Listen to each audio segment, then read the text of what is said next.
Ayan po, tsatsikin ko yung mga alaga ko. No? Ayan, nag-uumpisa ako sa tatlong babae tsaka isang barako, syempre. Ayan, ayan po yung lugar ko. Ayan, yung barako ko. At ito naman po yung mga manok ko. Mga Texas. Mahilig lang po akong mag-alaga. Ayan po sila. Ayan po, kasalukuyan ko tinatambakan yung lugar ko. Ano po? Kasi dahil sa high tide. Ayan po. At puro tubig pa po yan. No? Yan, dito pa lang ako inabot. Madami pa po kailangan na panambak. Ayan po. Puro damo. Ayan o. Tsaga-tsaga lang po para medyo madumi pa po. Tatambakan ko rin naman yan. Tsaga-tsaga lang para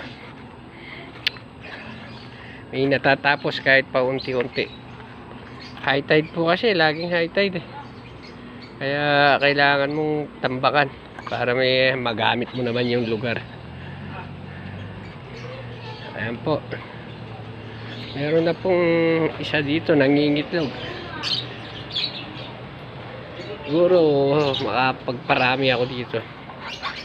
Kahit mga pambenta lang. Alagain tapos bebenta paglaki. Dagdag income. Total wala namang ginagawa. Ayan po, may kalapati pa po yung pamangkin ko. Natambak na dito yung kalapati. Tapos ito yung loob ng ano, kaagad binaba. Ito yung bahay. Walang nakatira, kundi yung mga alaga ko. Ayan sila.